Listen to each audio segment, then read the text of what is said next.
Hi there, welcome back to my channel where I bring you practical data engineering solutions across modern data platforms like Databricks and Microsoft Fabric.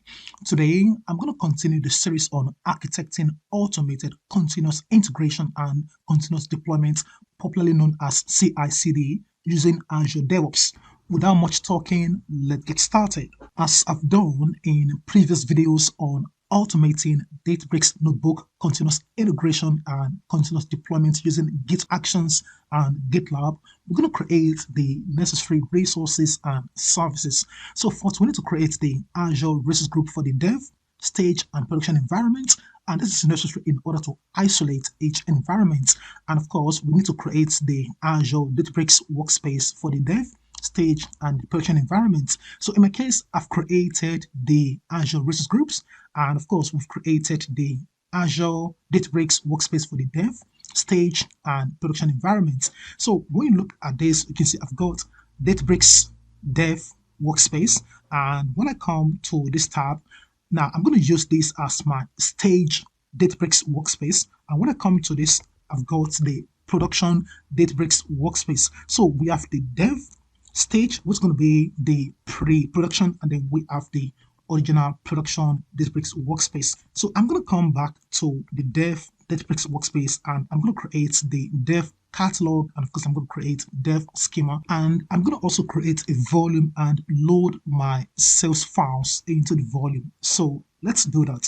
I'm going to come to the catalog, and I'm going to click on this plus sign to create a new catalog.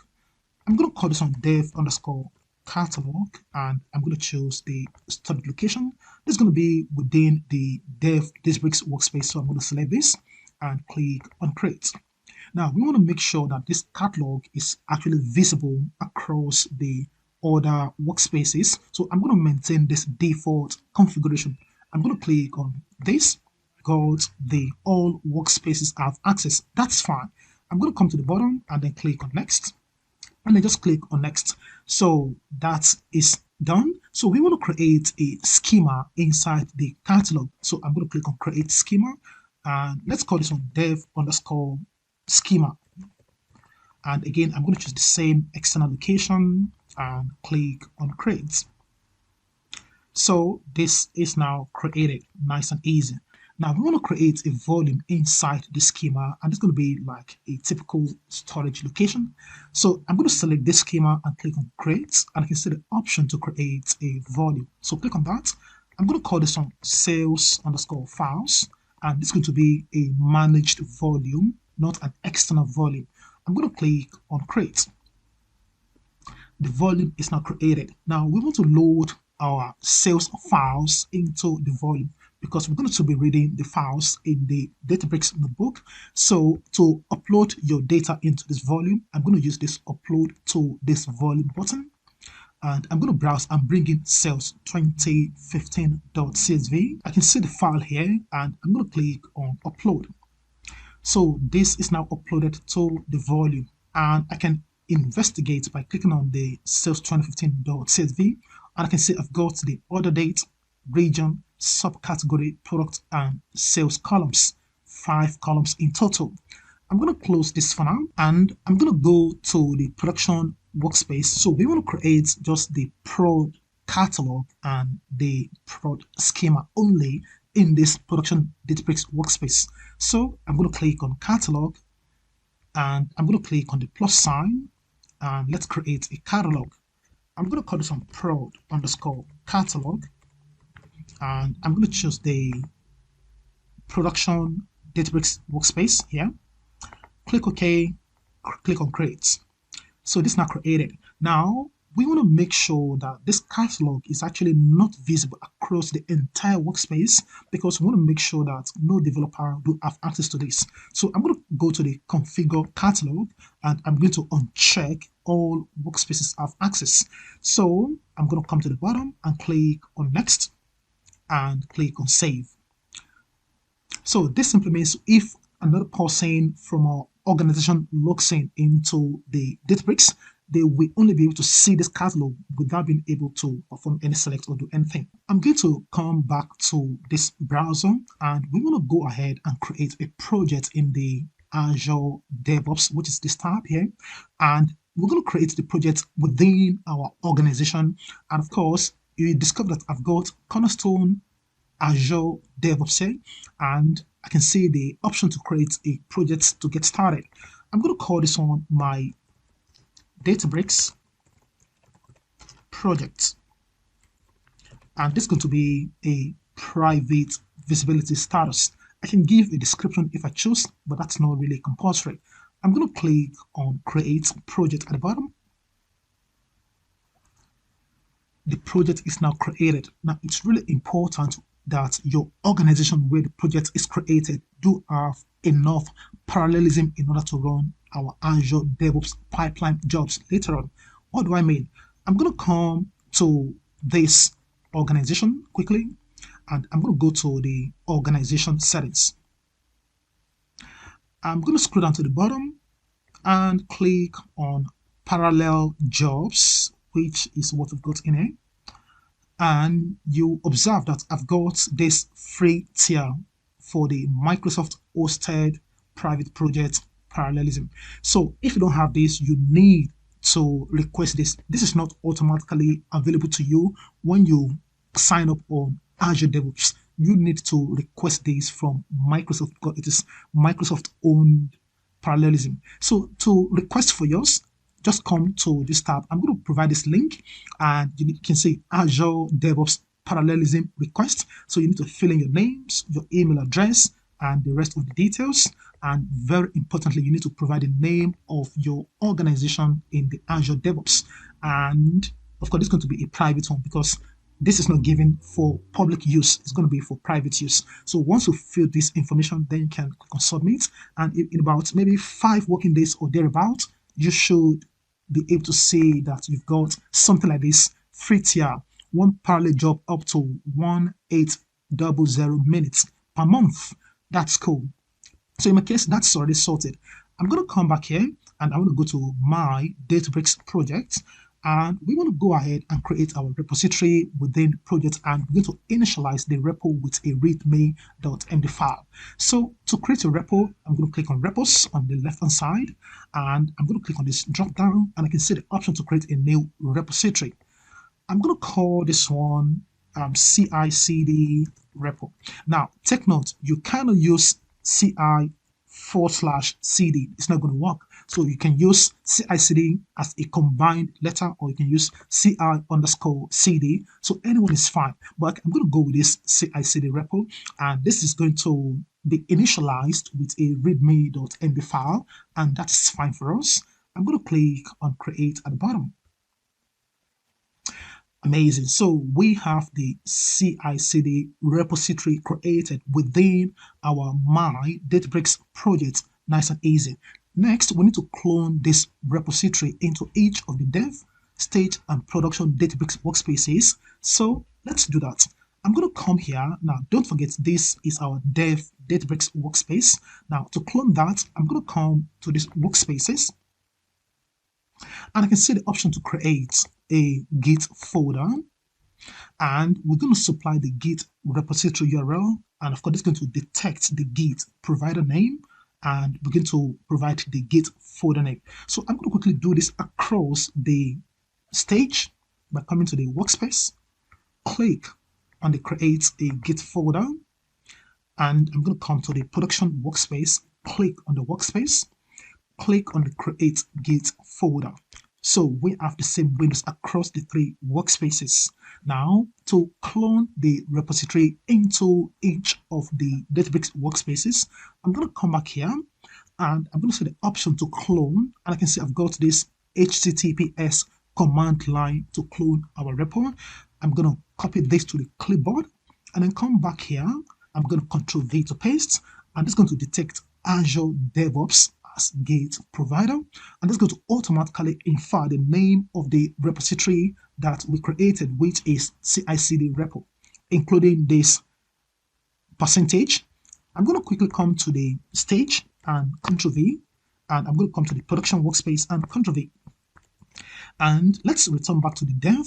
Now, it's really important we differentiate the Git folder name because we need this as part of the elements in our YAML file in order to run the pipeline jobs. So for this, I'm going to call this one Git or dev Git folder, and I'm going to copy this and come back to the stage that is like the QA stage. I'm going to get rid of this and Ctrl V, and I'm going to call this one stage gate folder.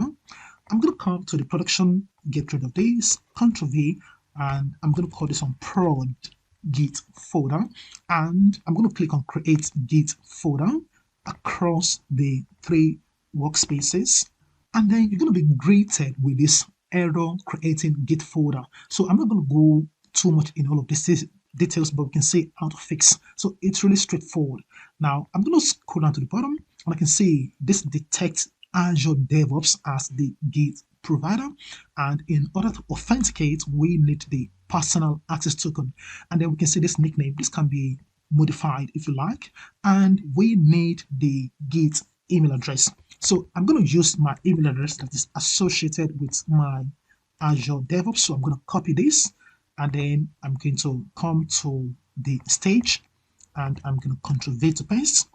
I'm going to come to the production, scroll down a little bit. Oops, I missed that. No problem. So I'm going to quickly come to the top right hand corner, go to the settings, and I want to come to the linked account, and I need to redo this. So I'm going to click on the add Git credential, and I can see I'm going to Ctrl V to paste, and we have the same windows across. Next, we need to fetch the token in order to be able to fully authenticate to clone the repository into each of the Databricks workspaces. So we can see to generate an Azure DevOps personal access token, we're asked to follow the Azure DevOps documentation. Now, very importantly, the token must have a full access scope. So let's quickly generate the Azure DevOps token. I'm going to come back here and I'm going to close this one out. I'm going to say this little icon here, and I can see the option to generate my personal access tokens. So click on this new token, and let's call this one Databricks token, and I'm going to maintain this organization because we want to use this inside this Cornerstone Azure DevOps organization, and I can see the level of authorization that we need to attach to this token. So I'm going to grant full access as we have been told to do here, and I'm going to click on create. So we just need to use this single token across the 3 workspaces. We don't have to necessarily create different tokens for the dev, stage, and the production workspaces. So once this is copied to the clipboard, I'm going to come here, and at the bottom here, I'm going to Ctrl V. Now, watch what happens to this error. As soon as I click on save and I wait for some couple of seconds, the credential is updated and this is saved, and we have the Git repository cloned locally into this dev Databricks workspace. Nice and easy. I'm going to come to the stage, and I'm going to Ctrl V, press my tab key, click on the save, and this is also resolved automatically.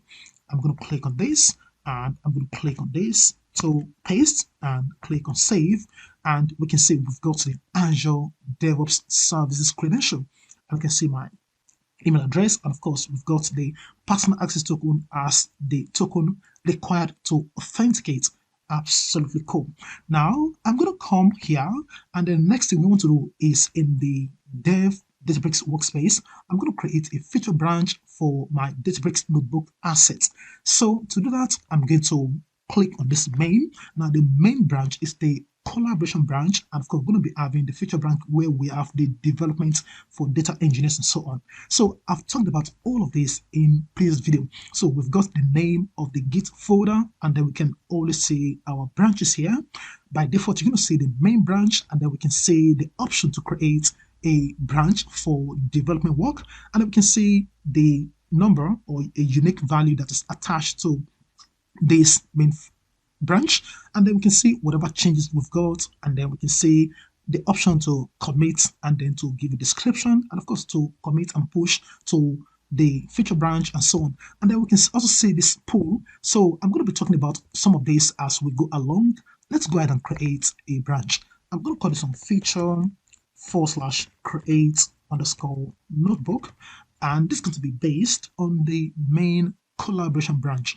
I'm going to click on create. All right, this is now created and automatically selected. I'm going to close this window for now, and I can see that at the top here, and then we can see the readme.md file. Now, before we create our notebook assets, I'm going to organize this project so that I can maintain the Databricks notebook inside the folder. So I'm going to call this one my project folder. Now, this is absolutely not compulsory, but it's really good idea to organize, particularly if you're dealing with more than one Databricks asset. So I'm going to click on create, and then this is now created. And then I want to create my notebook assets inside that. And let me close this once. Okay, so I can see this untitled notebook. So I'm going to get rid of this and I'm going to give this a name. Let's call this one sales data processing. You can use whatever name you like. It is absolutely fine. Now, this has been done with the feature branch, and I'm going to press enter to save. Now, in this cell, I'm just going to paste in some of these libraries, which I'm going to be using for the data processing later. So I'm not going to do much than this for now.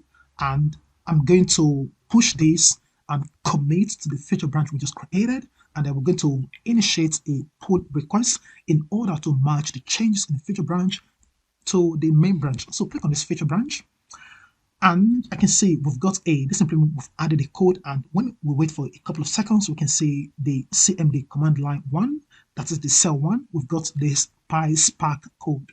Now, I'm going to come to this commit message, and this is required.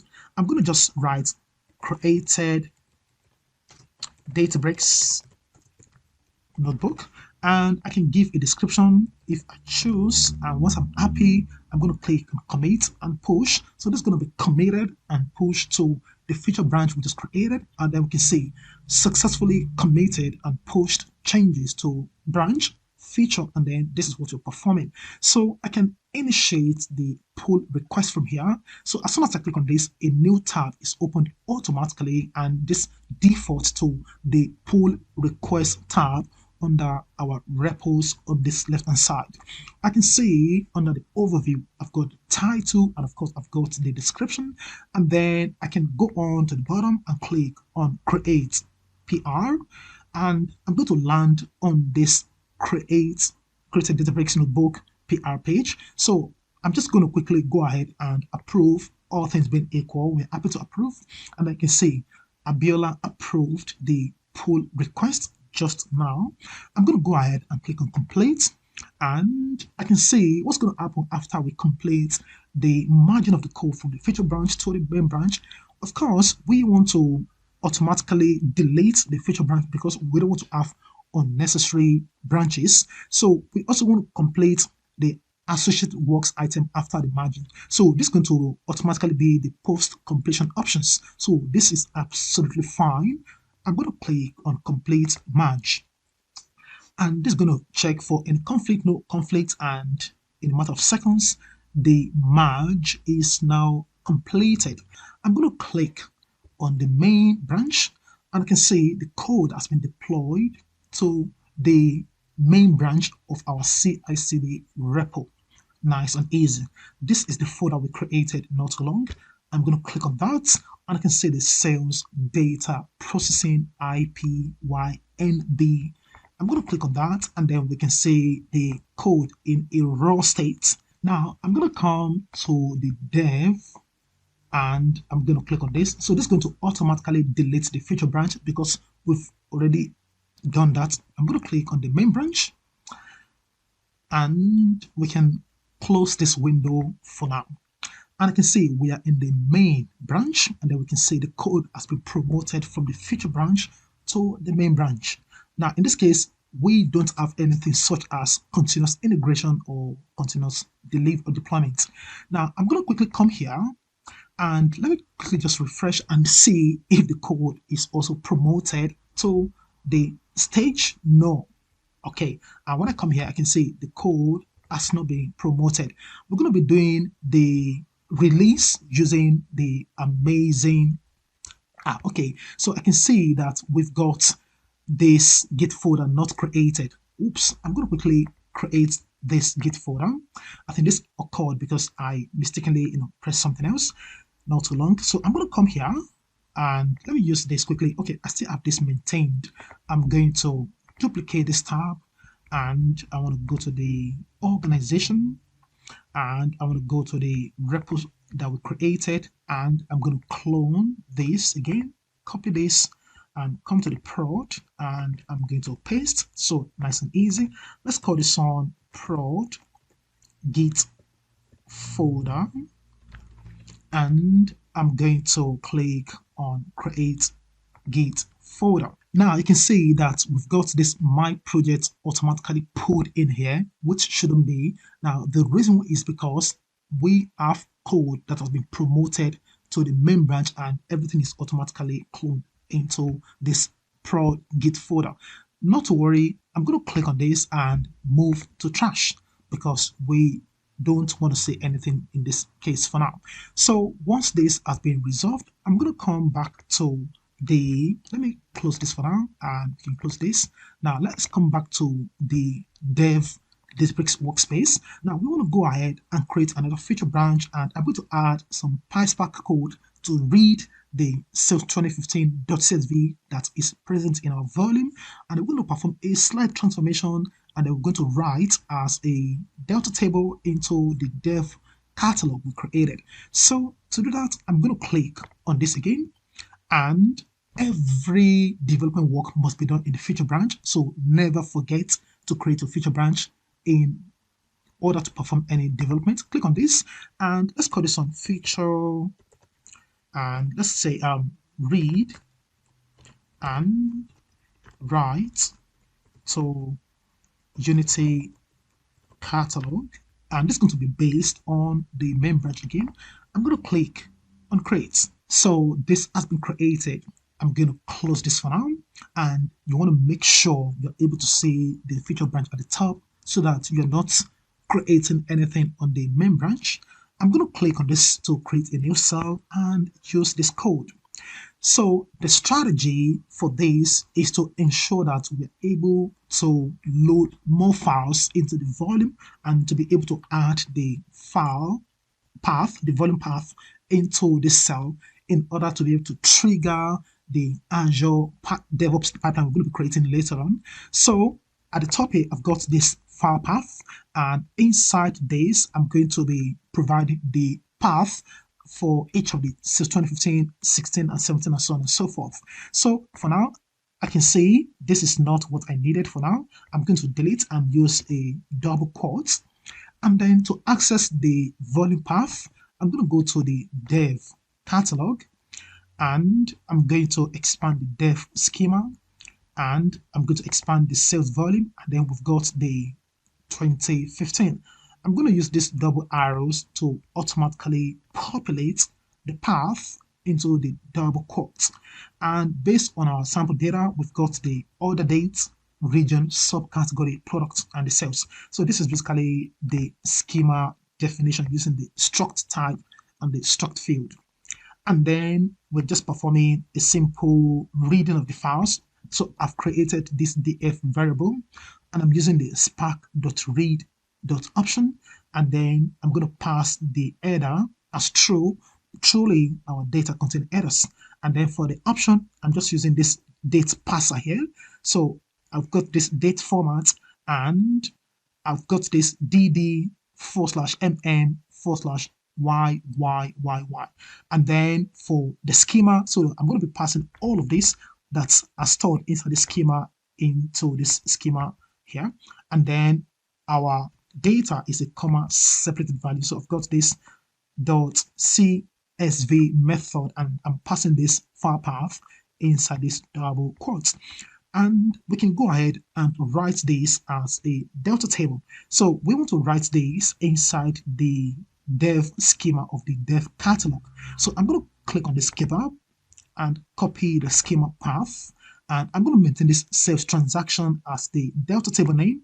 I'm going to select this carefully and Ctrl V. To differentiate it, I can even use, for example, dev underscore sales transactions as the table name.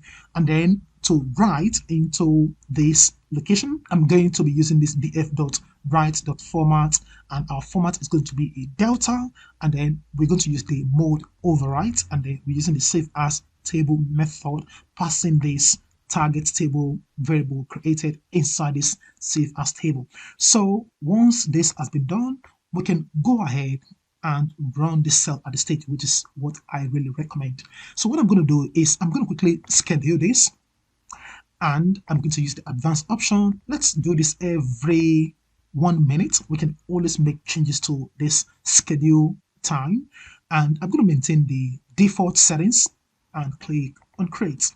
This is going to create the schedule for us, and I'm going to pause this video and let's see this succeeded based on this green check mark. Nice and easy. Now I'm going to quickly just duplicate this tab, and because we are writing to a delta table in our dev catalog, I'm going to expand and I'm going to expand, and we should be able to see the volume and the table nice and easy. So I can see I've got this dev sales transactions as a delta table, and under the overview I can see the list of the columns and the appropriate data types. We can include comments, we can include tags if we choose, and of course we can apply column masking rule if we choose. These are not what we're going to be covering today.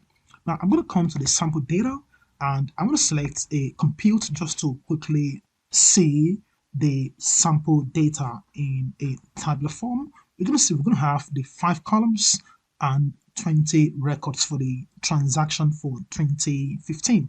Nice and easy. So we can see the order date is properly transformed into a date data type.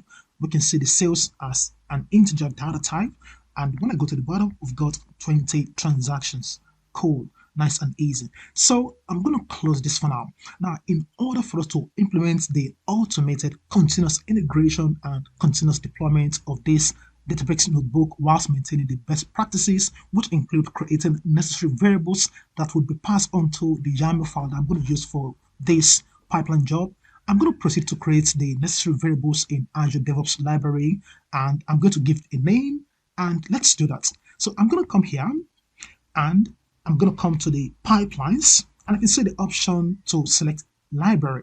Click on that, and we want to create our variable. So variable basically are part of the elements that we need in order to be able to authenticate to the dev, stage, and production workspaces, including the tokens, and to be able to successfully run our Azure DevOps pipeline jobs.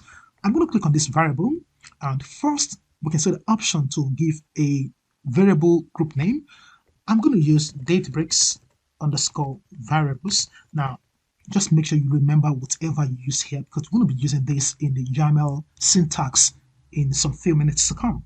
And then we want to come to the variables at the bottom. So I'm going to click on this. So because we're working across 3 environments, the dev, stage, and the production Databricks workspaces, I'm going to create the dev underscore deployment underscore target URL, and I'm going to get the URL for the dev Databricks workspace. I'm going to come here and I'm going to copy that and Control C, come back here. I'm going to Control V to paste. So this doesn't necessarily need to include this /, but I can just leave it, doesn't matter. So after we've created this dev deployment target URL variable, we also need to fetch the dev Databricks workspace token, which is going to allow us to be able to authenticate into this dev Databricks workspace. Now, I'm going to quickly come back here and let me just copy this and add a new variable. I'm going to modify and call this one token, and I'm going to come here. To get the token, I'm going to click at the top right hand corner, click on your image or your initial, click on that, and then we want to go to settings. Under the user, I'm going to go to the developer, and then we can see access tokens. This allows us to set up secure authentication to Databricks API using access tokens. I'm going to click on manage, and I can see the option to generate a new token. I'm going to call this one dev token. I can maintain this lifetime of this token in days. I can increase or decrease based on business requirements, but I'm going to maintain this 90 days lifetime, and I'm going to click on generate. So this has been generated successfully, and I can see this contains DAPI. So this D stands for Databricks, and then we've got the API, and then the rest. I'm going to copy this, and I highly recommend you save your token in a secured way so they don't have to be recreating every now and then. I'm going to click on done, come back here, and I'm going to Ctrl V to paste. That's created. We want to create for the stage. I'm going to copy this and Ctrl V, and I'm going to call this on staging because that's what I'm going to be using in my YAML syntax. And come to this tab, and I'm going to copy all of this from this point to the left, Ctrl C, and I'm going to come back in here and I'm going to click on this and Ctrl V to paste. So this has now been pasted. Now we want to go ahead and fetch the staging deployment target token. That's going to be the token going to be generating in the staging Databricks workspace. So I'm going to add one more, and let's call this on token. So let's come back to this tab that I'm going to be using as our staging environment. So at the top hand side corner, click on this settings, and we want to go to the developer, click on manage, and then we want to generate new token. I'm going to call this on staging token and click on generate. This is now generated. I'm going to copy, click on the done, come back here, and I'm going to Ctrl V to paste. Now let's move to the production workspace. So I'm going to quickly copy this, and I can reuse here, and I can modify this and call this on prod deployment target URL. And then I'm going to come to this tab, which is the production Databricks workspace, and I'm going to copy this to the left hand, Ctrl C. I'm going to come back here, and I'm going to Ctrl V to paste. And then for the production deployment target token, I'm going to copy this, reuse the name. I'm going to modify this name, and then I'm going to come to the production Databricks workspace. Again, at the top right hand corner, click on your initials, go to the settings, go to the developer, click on the manage, generate new token. Let's call this on prod token, click on generate. This is now generated. I'm going to copy this, click on the done, and then we can return back here, and I can Ctrl V to paste. So we have all of these now provide all the values for the names. Now, when you look on the right hand side, there's an option that allows you to lock each of these values. So you can just go ahead and lock them in order not to expose them. Now I expose them because I'm just doing a videos. So you can always lock them up. Now we also have this amazing functionality which allows you to store all of these inside the Azure Key Vaults as variables, and then we can use that in a. Now I'm going to be doing all of this in my upcoming Udemy course where I'm going to be doing all of this in detail, but for now I'm going to maintain all of this configurations inside this variable group. So once we have all the 6 names and the appropriate values, I'm going to come to the bottom, or to the top rather, and it's really important you save this. So once that is saved, then we can also do some other things. We can include the security, we can include the pipeline permissions and approvers, when this can be, or we need to approve the usage of this Databricks variable in order to be able to perform pipeline job runs. So I'm not going to be doing all of that because I don't want to keep this video too long. You're going to be finding all of this in my full-fledged Udemy course where I'm going to be doing all of that. So once this is saved, we can go ahead and create pipelines to be able to run our jobs. Now, to do that, I'm going to come to this pipelines, and I can see I've got no pipeline. So I'm going to create a new pipeline from the scratch. Click on this to leave, no problems. And then we've got this connect, select, configure, and review tabs. Under the connect, we can see where is our code residing.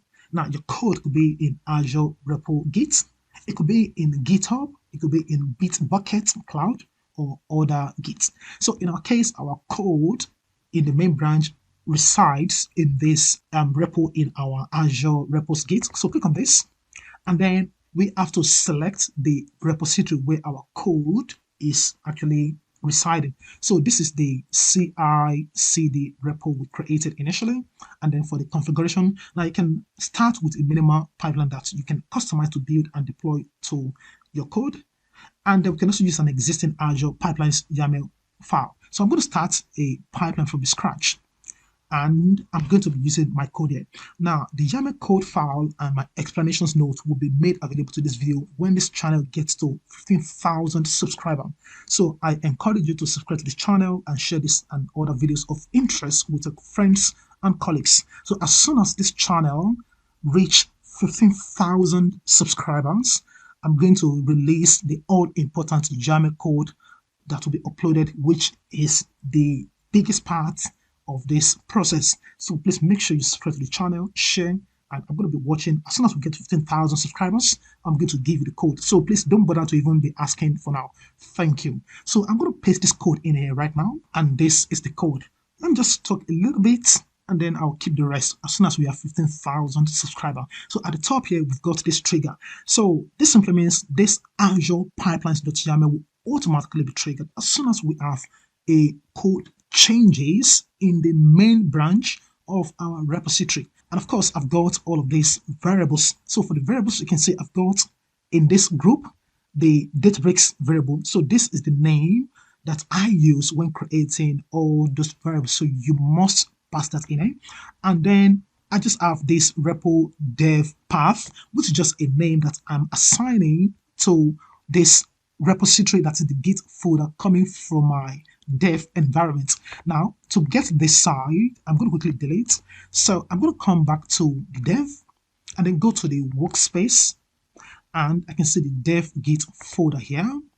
And you need to click on this kebab, go to the copy URL full path, and copy this full path. And I'm going to come here and paste. That's exactly how I'm able to get the value that is associated with this repo dev path. The same thing applies to this repo staging path. So you can see I've got this stage, or let me see the name. I think I use staging or stage. Let's come back here. And okay, yeah, I've got the stage Git folder, not staging. So this is correct, stage Git folder. And then the same thing applies to the production.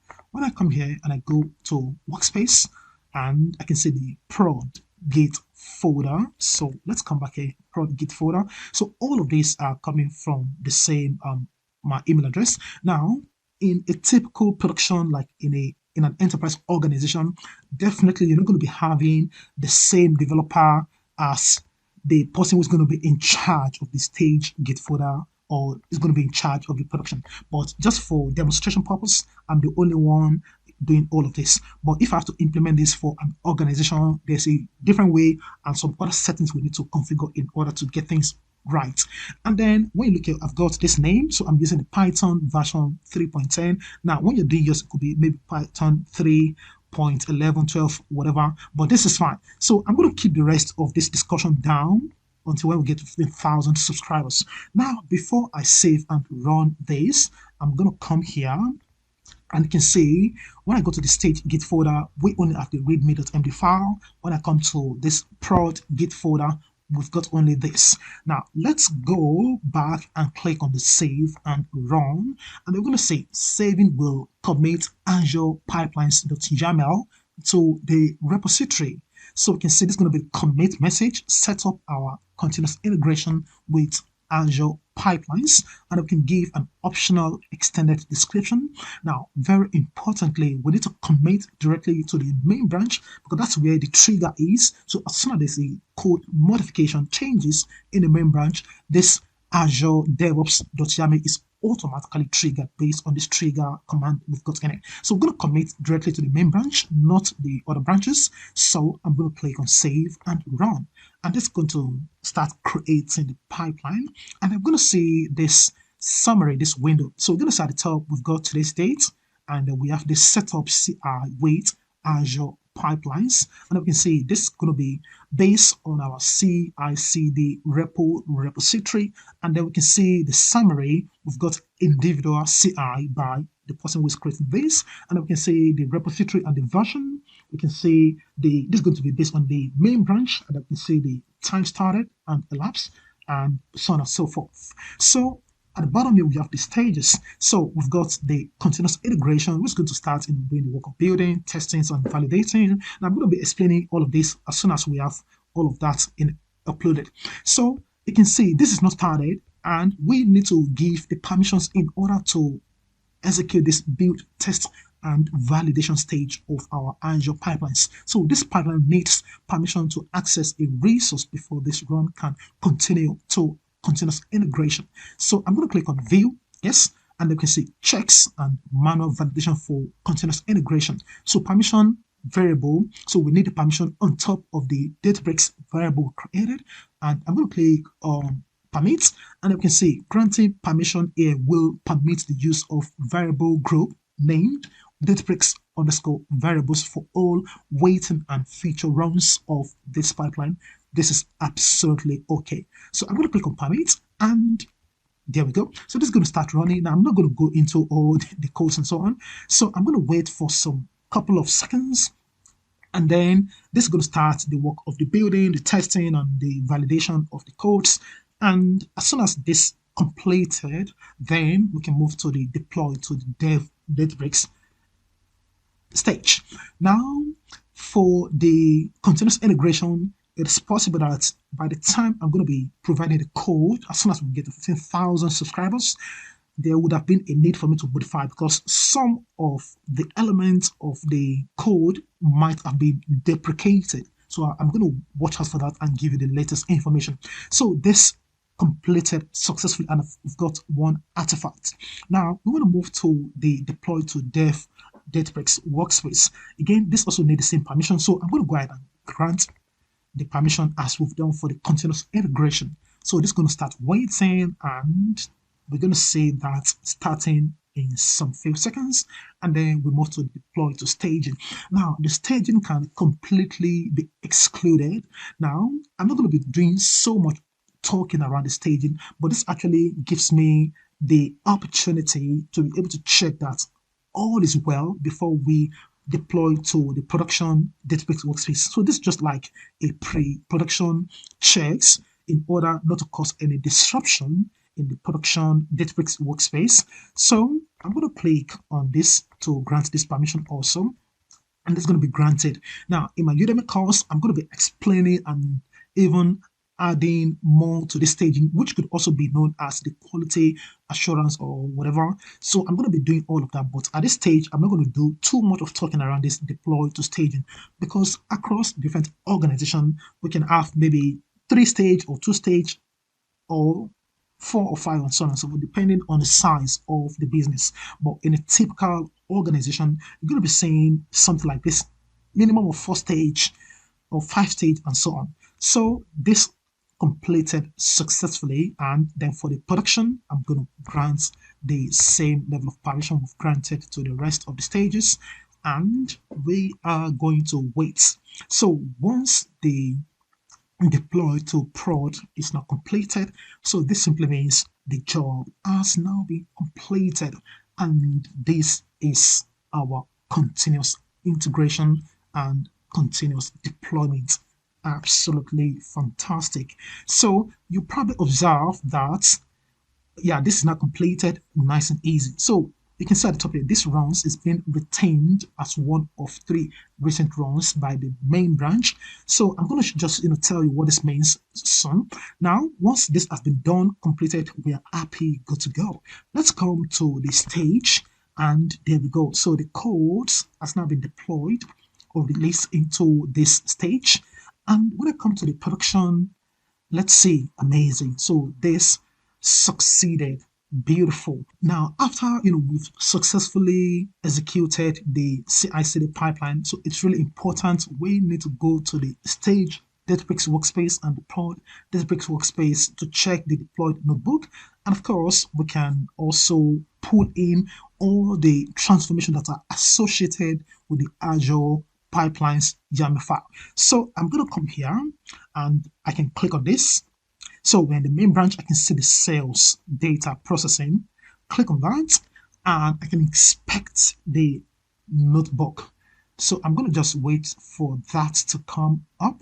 While that's going on, I'm going to come here to the production, click on this, click on the sales data processing the book, and okay, so we have the code now.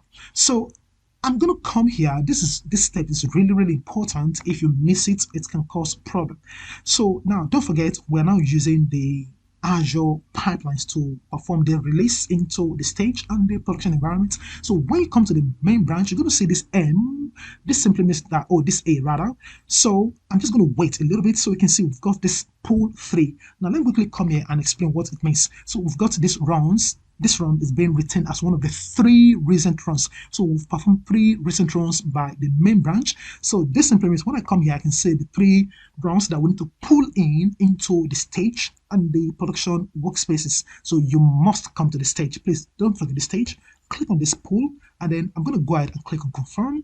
And as soon as all these 3 runs are now pulled in into the stage Databricks workspace, everything now looks good. Please don't forget the stage, this steps. So I'm going to come here also, go to the main branch, and I'm going to say the same. We have to pull, okay, 1 in.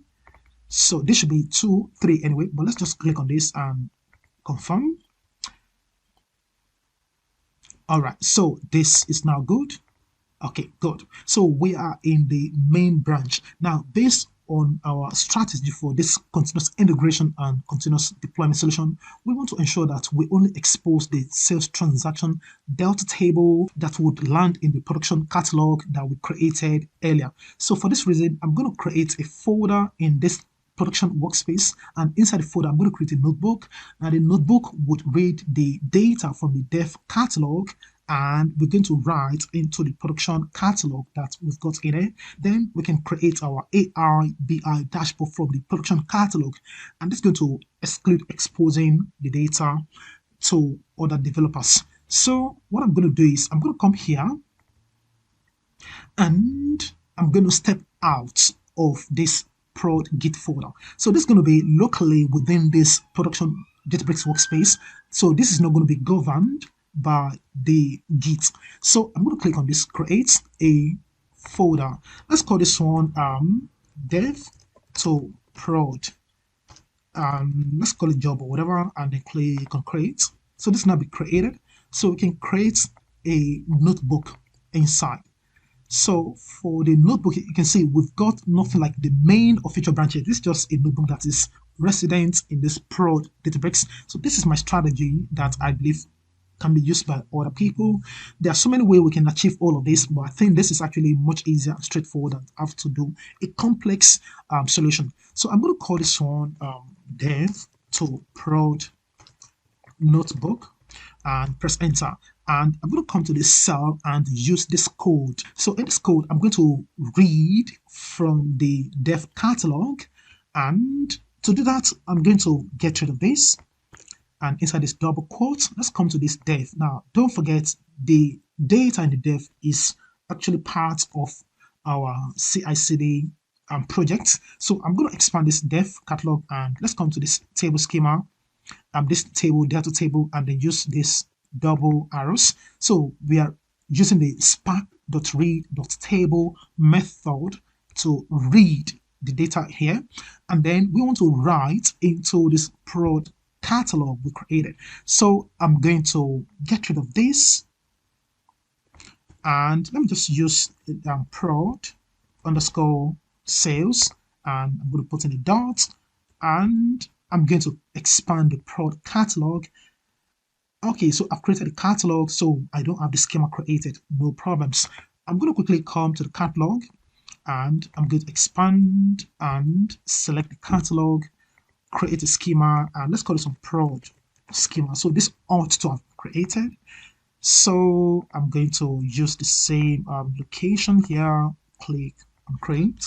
So the schema is now created. So I can return back here, and then I'm going to come back here, expand the notebook, and I can expand the catalog. So we have the prod schema, and I'm going to just copy by clicking on this kebab, copy the schema path, and I'm going to come here after the double quote, the opening one, Control V. So we have the 3 namespace, the name of the catalog dot the schema name dot the table name, and then we're just using this df dot write dot format, and it's going to be a delta, and then for the mode we're using the overwrite, and then we are using the save as table method, passing this target table into this as a parameter. So I'm going to go ahead and run this. So what I'm going to do is I'm going to schedule this. So I'm going to use this schedule, and let me use the advanced, and let's do this every 1 minute.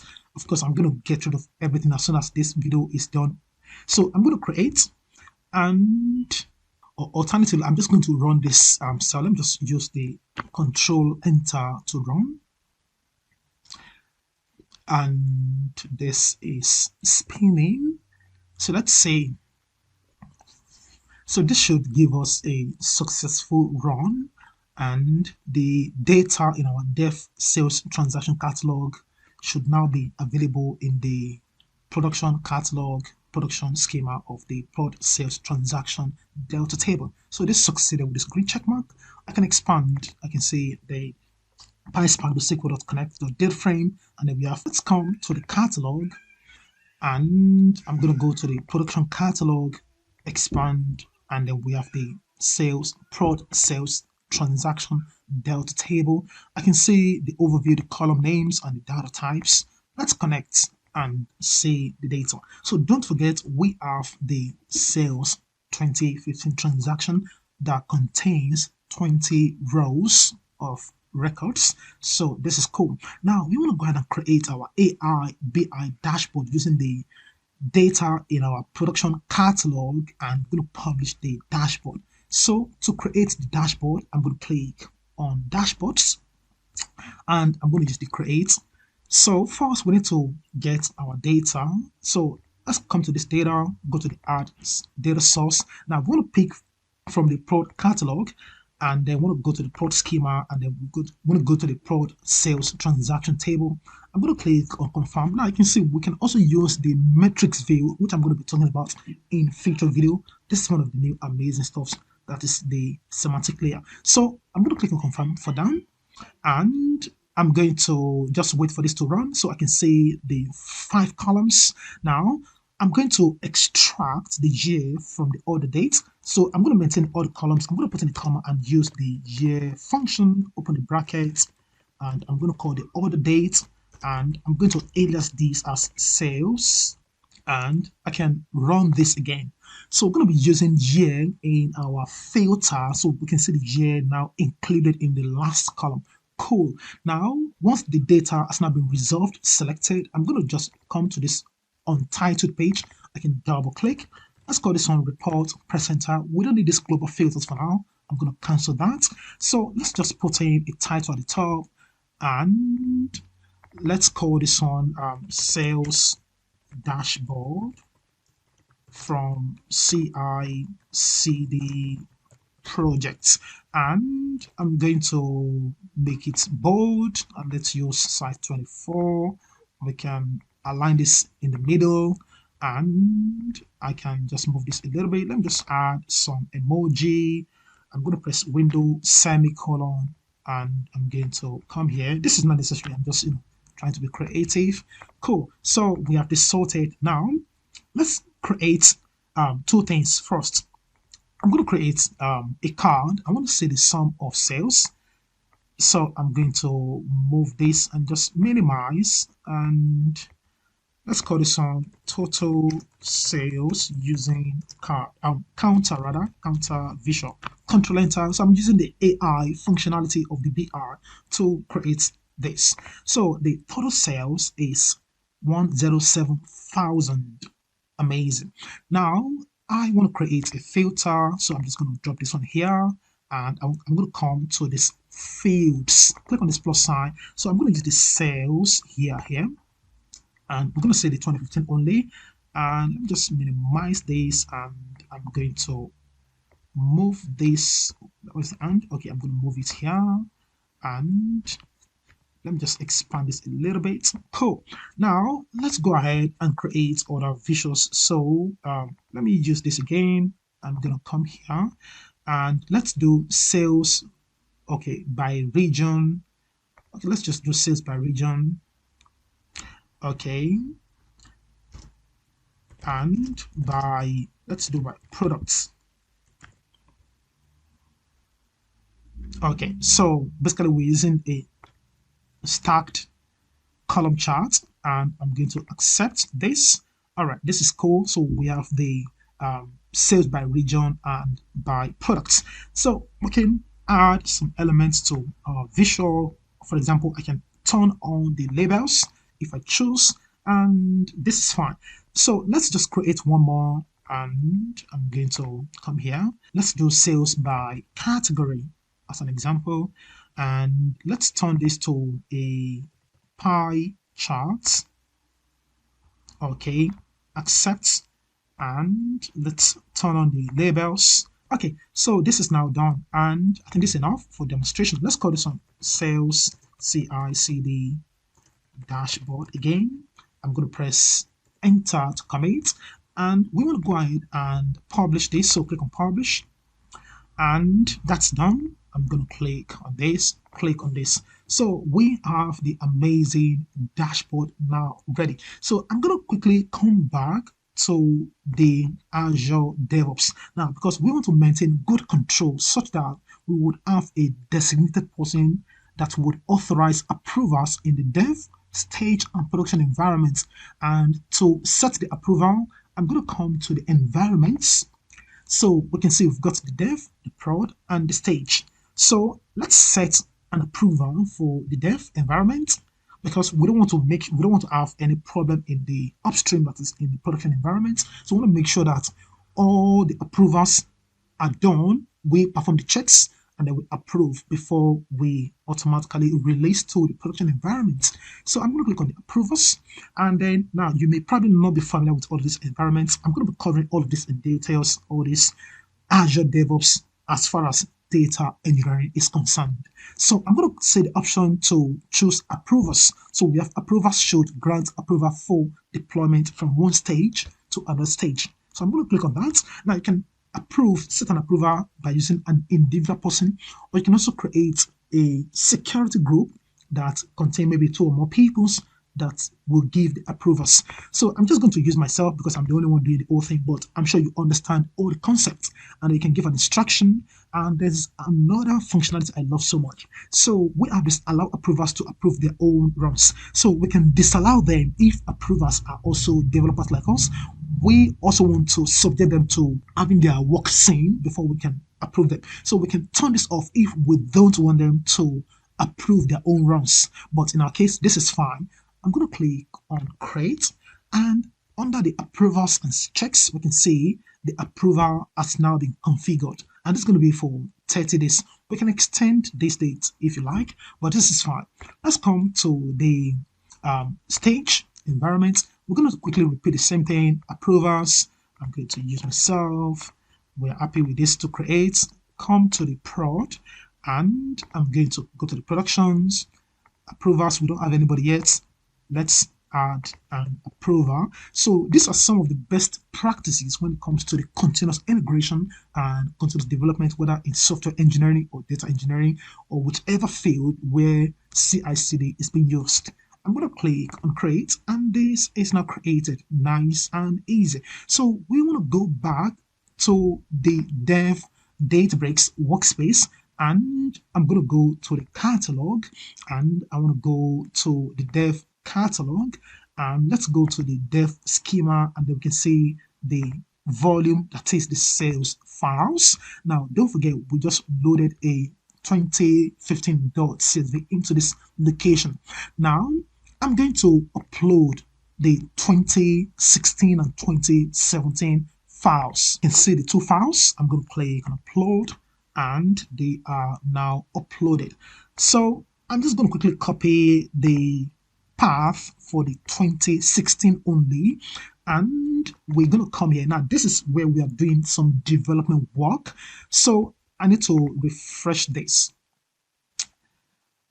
All right, so I'm not sure why this is actually showing, but we've deleted this feature branch, but no problem, I'm not sure why. So I'm going to click on this because that has been deleted. This has been deleted. I'm going to create a new feature branch, and I'm going to call this on sales 2016 and sales 2017, and I'm going to create this. So this is going to create the feature branch on the main branch. So I can see that selected, and I'm going to close this for now. So I can see I'm in this newly created feature branch, and I can go to the folder we created, go to the sales data processing, and wow, I don't know why this automatically clears what I've done, but I'm going to quickly repeat the step and include the 2016 and 2017 data. Now I've got the file path, and then this is the initial 2015, and then I've added the path for the 2016 and the 2017, and then we maintain the schema definition, and then we maintain this date parser, and I've got the target table, which is the namespace here. All right, and we are using the df.write.format, and then we're writing as a delta table, and so on and so forth. Anyway, so I'm going to go ahead and click on this, and we've got the end. So I'm going to see all the changes in a moment. Let's call this on sales 2016 and sales 2017. I can forget about the description.